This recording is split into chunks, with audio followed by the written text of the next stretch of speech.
Assalamualaikum kawan-kawan, selamat datang ke Badul Channel. Okey, hari ni sekarang ni waktu pagi, pukul 7.30 pagi. Saya sekarang berada dekat tepi Sungai Kelang. Tujuan saya datang sini sebab saya nak cari daun ketapang. Sambil-sambil saya cari daun ketapang tu, sambil-sambil tu kita kongsi ilmu. Walaupun dulu saya pernah kongsikan, tapi saya akan kongsi sebab mungkin ada lagi yang masih belum tahu. Dan masih ramai lagi yang belum tahu macam mana belum kenal bukan belum tahu, belum kenal daun ketapang. Okey, dan saya akan tunjuk video ni siap sekali dengan saya proses macam mana saya proses. Bukan saja kita kutip dekat pokok tu, lepas tu kita balik kita proses pun saya tunjuk cara saya lah kan, mungkin cara orang lain. Okey, kawan-kawan, kepada yang belum subscribe lagi, jangan lupa subscribe. Yang dah subscribe tu, terima kasih banyak-banyak. Okey, jom tengok aktiviti saya cari daun ketapang dan proses daun ketapang. Jom. Okey kawan-kawan, sekarang kat depan kita ni, inilah pokok ketapang. Dia selalu tumbuh dekat tepi sungai. Macam ni. Macam ni dah, tengok betul-betul. Kita akan pergi dekat-dekat sikit. Dan dekat bawah ni, ni yang daun-daun kering ni, inilah daun ketapang. Kita kena kutip daun ketapang yang tebal dan kering. Okey. Kalau boleh yang macam betul-betul kering lah, sebab kita tak nak ada getah dia. Okey, macam ni. Ni daun ketapang. Macam ni nak kenal daun ketapang. Tengok betul-betul. Macam ni. Pucuk dia tengok. Lagi satu dia ada buah tau. Pokok ni ada buah sebenarnya. Tapi dia tak ada, tengah tak berbuah lah sekarang ni. Kalau ada buah kita tunjuk. Bunga pun ada bunga. Tapi bunga pun tak ada sekarang. Okey geng, okey, tengok ni. Saya ada jumpa sebiji buah dia yang dah masak dan dah gugur. Okey. Buah dia selalu tumbuh di hujung pokok ni, hujung pucuk ni ada bunga, nanti akan keluar buah macam ni. Buah dia. Ada orang kata buah ni boleh makan dalam dia, dia macam ada kacang tau. Tapi saya tak pernah makan, tapi bau dia macam sedap je.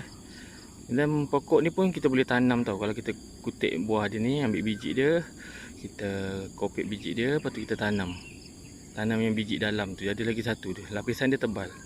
Okey, kalau kita tanam macam ni je, memang bertahun dah baru nak tumbuh. Okey, jom kita kutip daun ketapang. Okey, tak payah susah-susah, kat sini pun ada. Kawan-kawan, kalau kutip daun ketapang tu, pastikan kutip yang tebal. Lepas tu dia boleh hancur kan, boleh betul-betul kering. Kalau kita tengok tangkai dia macam ni. Ni tak nampak. Kalau kita tengok tangkai dia dah kecut. Itu tanda dia dah betul-betul kering. Lagi satu daun ni, contoh macam ni. Ini dia tak tebal tau, daun ni. Dia tak tebal. Kita boleh nampak. Memang tak tebal daun ni. Tak tebal ni jangan. Sebab daun yang tak tebal tu, daun tu cepat orang kata hancur masa kita rendam. Kita ambil yang tebal-tebal saja. Kawan-kawan, kalau nak kutip daun ketapang, lagi satu, jangan kutip yang dekat tepi-tepi jalan tu. Sebab apa? Sebab itu takut ada kotoran ke, minyak ke, kan? Minyak daripada motor. Ataupun yang dekat-dekat tepi bengkel kereta ke. Kita jangan kutip lah. Kalau boleh cari yang macam saya ni, sanggup pergi masuk yang dekat tepi hutan, kan? Tepi-tepi hutan macam ni. Lagi satu, tepi hutan ni kena hati-hati. Macam saya ni dekat dengan Sungai Kelang. Sungai ni ada buaya. Takut ada buaya nyorok-nyorok tengah berjemur kat dalam semak ni ke, mana tahu kan. Bahaya tu macam-macam datang. Itulah kena hati-hati. Kalau boleh cari daun ketapang tu, datanglah dengan kawan-kawan. Jangan pergi sorang-sorang. Bahaya. Banyak daun ni. Kita macam tak tahu nak pilih yang mana. Pening. Apa tu? Geng, tengok tu. Ada lebah lah. Ui, bahaya ni. Nasib baik saya tak ke depan. Kalau ke depan, tengok tu. Lebah. Lebah ni kalau sengat, memang bersara lah saya. Kan? Janganlah kita sorang-sorang kat sini. Lepas tu kena sengat dengan lebah. Siapa nak nolong?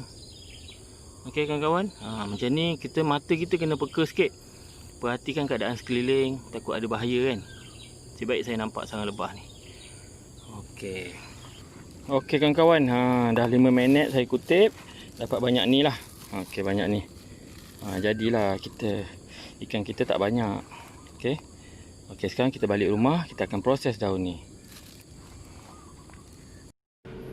Okey kawan-kawan, sekarang ni proses seterusnya. Selepas kita balik rumah, kita kena sediakan satu baldi. Kita masukkan daun ketapang tadi. Okey, kita dah masukkan semua daun ketapang dalam ni. Lepas tu kita letak air. Letak air paip je. Letak sampai penuh. Okey, sekarang dah penuh. Lepas tu, okey, dah penuh kan. Apa yang seterusnya? Kita letak garam.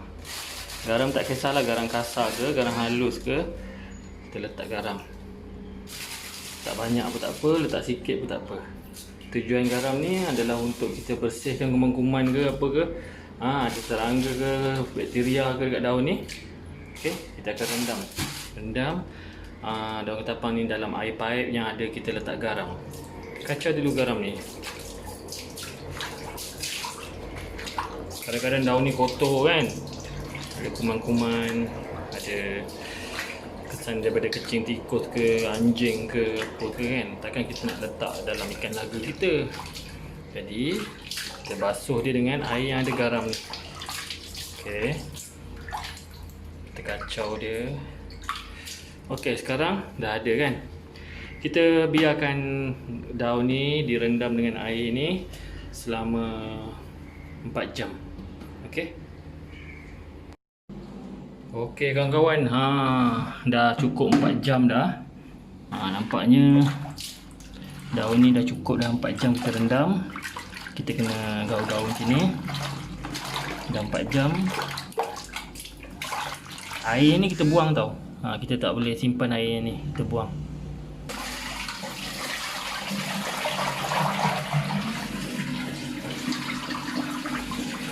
Kita tambah air baru sebab kita nak bilas kan garam-garam tu.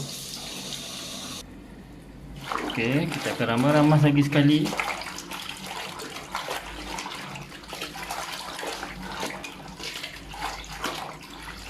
Lepas tu kita buang.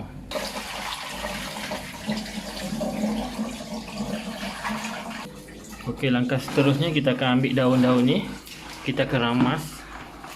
Kita akan perah-perah macam ni. Kita akan ramas segenggam-segenggam. Okey. Dan kita masukkan dalam bekas. Daun-daun ni kita kena ramas macam ni. Bagi patah-patah urat dia tu. Lagi pecah-pecah dia punya daun tu lah. Okey. Lepas tu kita letak dalam ni. Bekas ni untuk kita peram lah. Kita peram daun pula. Nanti daun tu akan siap lah, boleh kita guna. Ada orang dia pergi jemur balik semula tau. Dia jemur daun ni. Saya tak jemur dah. Saya terus letak dalam ni, bekas ni biar dia dalam keadaan lembab. Bila dia keadaan lembab, besok kita dah boleh guna daun ni. Sebenarnya sekarang pun dah boleh guna dah. Kita koyak kan mana yang kita nak, berapa keping. Kita tak buat pati, kita boleh guna daun terus. Kita tak guna pati dia lah. Ada orang dia rendam lagi untuk kali kedua. Rendam kali kedua tu memang kita akan pakai lah pati dia tu, air dia tu. Tapi saya tak. Saya pakai daun. Saya tak keluarkan pati dia. Saya koyak-koyak daun terus guna. Okey, sekarang daun ni dah boleh diguna terus. Ataupun kita nak simpan dia macam ni, kita simpan dalam bekas ni. Dah lah, siap lah boleh guna. Nanti saya tunjuk macam mana cara saya guna dia lah. Sebab kadang-kadang kita cakap ni, kadang ada yang tak faham kan. Kita tunjuk. Kita setting satu air ikan dan kita tunjuk. Okey, dah siap dah ni. Lepas tu kita tutup. Kita nak simpan daun ni dalam bekas, kita kena tutup biar dia kedap udara. Okey kawan-kawan, ni saya nak tunjuk cara saya guna daun ni kan. Okey, ni contoh daun lah kan. Daun yang kita dah peram tadi tu. Okey, kita akan ambil dia punya daun dia yang tepi saja tau. Urat tengah ni kita tak ambil tau. kita akan koyakkan. Ini contoh dia kan. Ini air yang dah diperam. Ni contoh air kita baru tukar ni tau. Ni air peram. Sekarang kita akan letakkan ketapang. Saya tak letak ketapang, pati ketapang, saya akan letak daun ni. Kita akan koyak dia kan. Kita akan koyakkan dia. Okey ni kita dah koyak kan. Kita dah koyak besar-besar macam ni, kita masukkan lah. Dalam ni ada ikan, nampak. Kita letak macam tu je. Okey. Setiap satu cawan ni saya letak sekeping lah daun kan. Kalau ada 4 cawan, 4 keping lah. Kita dah potong-potong. Okey. Yang ni kalau aquarium besar macam ni, kita letak besar jugalah, kita letak besar sikit. Okey. Ni urat dia. Urat dia kita tak pakai tau. Urat dia kita buang. Ni dia punya urat tengah tu. Dalam dia ada getah. Ada getah sikit lah. Mungkin lah. Kemungkinan ada getah. Jadi getah tu sebab tu kita buang tangkai dia. Supaya tak adalah air tu berminyak. Okey kawan-kawan. Macam itulah cara saya proses daun ketapang. Dan saya guna dia kan. Jom. Kepada kawan-kawan yang masih baru di channel saya, jangan lupa subscribe ya. Support pada channel. Okey, sedikit sebanyak kita akan kongsikan ilmu. Okey, setakat ni je lah video dari saya. Assalamualaikum, bye bye.